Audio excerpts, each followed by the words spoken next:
গেল এক সপ্তাহ ধরে বিক্ষোভে উত্তাল রাজধানী আঙ্কারা সহ গোটা তুরস্ক। শহরের রাস্তাগুলো এখন বিক্ষোভকারীদের দখলে। নিষেধাজ্ঞা উপেক্ষা করে রাস্তায় নেমে এসেছে তারা। পুলিশের জলকামান, লাঠিচার্জ, পেপার স্প্রে, রাবার বুলেটও আন্দোলনকারীদের সামনে বাধা হয়ে দাঁড়াতে পারেনি।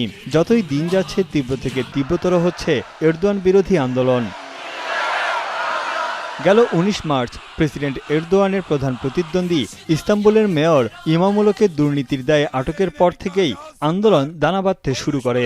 গেল রোববার তাকে কারাদণ্ডের আদেশ দিলে বিক্ষোভ ছড়িয়ে পড়ে গোটা তুরস্কে, যার রূপ নেয় গেল এক দশকের মধ্যে তুরস্কের সবচেয়ে বড় আন্দোলনে।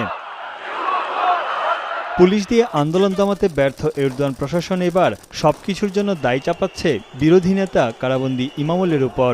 এরদোয়ানের অভিযোগ, সহিংস আন্দোলন উস্কে দিয়ে দেশকে বিশৃঙ্খলার দিকে ঠেলে দিচ্ছে বিরোধীরা, যা একটি অশুভ লক্ষণ। Kamu malının tek sorumlusu sokak çağrısı yapan ana muhalefet partisi lideri ve şürekasıdır. সরকার বিরোধী বিক্ষোভ দমাতে সাংবাদিক সহ আন্দোলনকারীদের গণহারে গ্রেপ্তার করার অভিযোগ উঠেছে ক্ষমতাসীনদের বিরুদ্ধে। এছাড়া তাদের উপর চলছে পুলিশের দমনপীড়ন। ইস্তাম্বুলের মেয়র ইমামোলোর প্রতি অবিচার huyece বলে দাবি তার সমর্থকদের। Hani adamı dördü yere içeri attılar, aynı Selahattin Demirtaş gibi. Adam diyor ki bana rakip olmasa tek başıma gideyim. Ne düşüneceksin başka? İnsanlar şu anda herkes manipüle olmuş bir şekilde.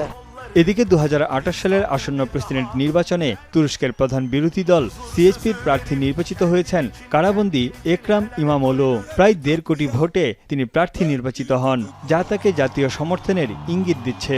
বিশ্লেষকরা বলছেন, নিজের গদি বাঁচাতেই বিরোধী নেতা ইমামোলোকে গ্রেপ্তার ও কারাদণ্ড দেয়া হয়েছে, যদিও সব অভিযোগ অস্বীকার করেছেন প্রেসিডেন্ট এরদোয়ান। তানভীর জানি, এখন বিশ্ব।